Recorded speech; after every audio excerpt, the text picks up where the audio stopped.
Hey, what's up? Peace and abundance always.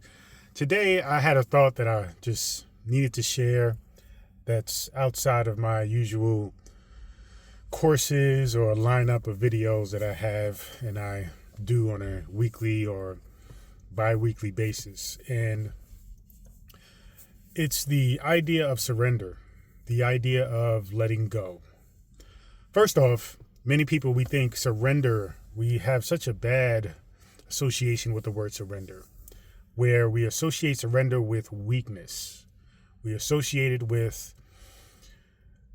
not being our best self or being the worst version of yourself possible. And that is not the case when it comes to surrender.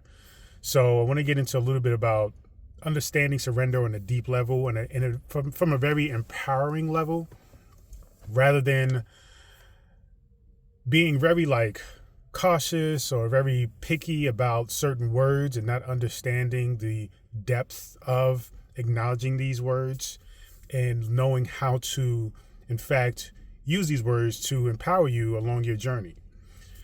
Words are very important. So yes, it is important to be mindful about particular words and use words, carefully, mindfully, I should say. Now, surrender to me, again, like I said, isn't about being weak. It isn't about giving up. It is about simply acknowledging with a sense of faith in the process, a sense of knowing that what you are doing is in fact going to create a result that you ideally want. But you must understand that there needs to be some flexibility. There needs to be a level of understanding that the infinite possibilities of how you create something, how you materialize and manifest something, is not all going to be in your conscious mind or even your subconscious mind. There are other aspects of who you are, right? Consciousness, you have the superconscious mind, which really dials into grand consciousness, what you may refer to as God, but I call grand consciousness. Now, when you surrender, you're not just simply giving up. You're not just simply saying, I don't have the skills, I don't have the capability, I don't have the talent, I'm not worthy. You're just acknowledging that where you are currently, you're not equipped with the foresight, with the knowledge, with the information to see how you're going to get to the next step or see how you're going to get to the overall objective. But you are still continuing to move forward. Surrender is essentially you taking ownership of the fact that there is a higher intelligence that is a part of you, by the way, but you can't just simply access it from the standpoint of how you access memory from a conscious level, how you access intelligence from a conscious level. So when things happen as you're moving through life and you begin to start seeing synchronicities, meaning synchronicities is often referred to as coincidences. Now, coincidences carries a connotation of it just happened by chance and it has nothing to do with nothing. But when we look at synchronicities, we understand that all is connected and everything has to do with everything. So when you are on a mission to obtain or materialize something,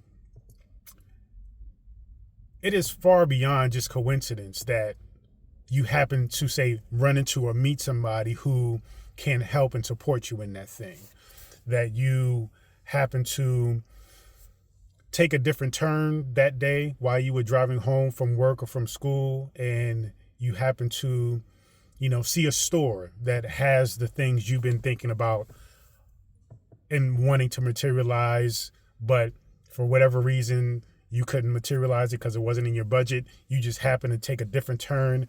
And now the store that you just now recognizing that has always been there in your neighborhood or near your job happens to have that same thing on sale 50% or 75% off, right?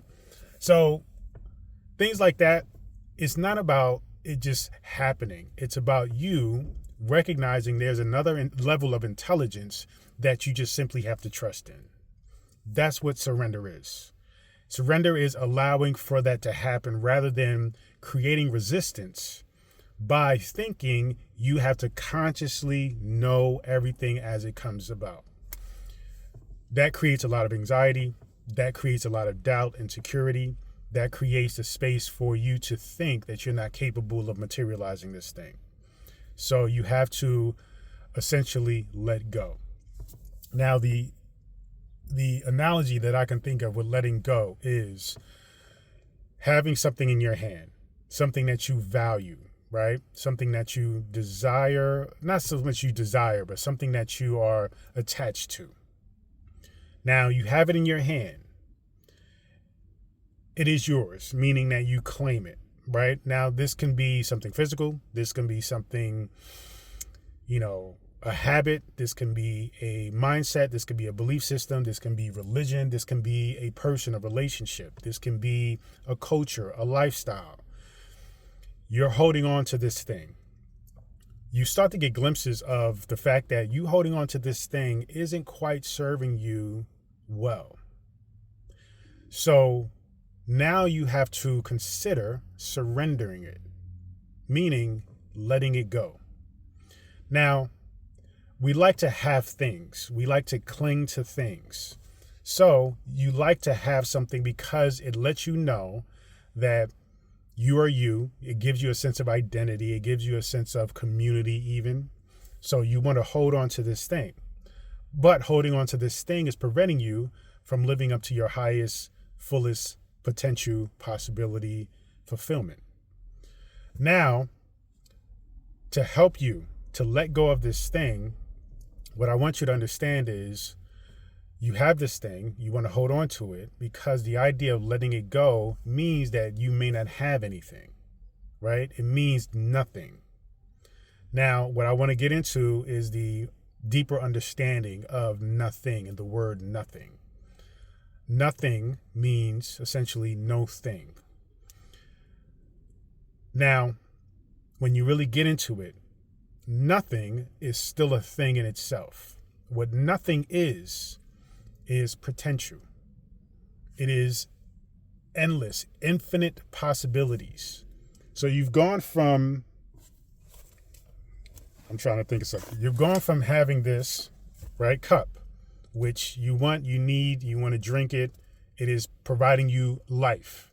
And in that way, life can be symbolic for, purpose, giving you a reason to live. So whatever you're holding on to, that is what it is for you, because that is what has been programmed.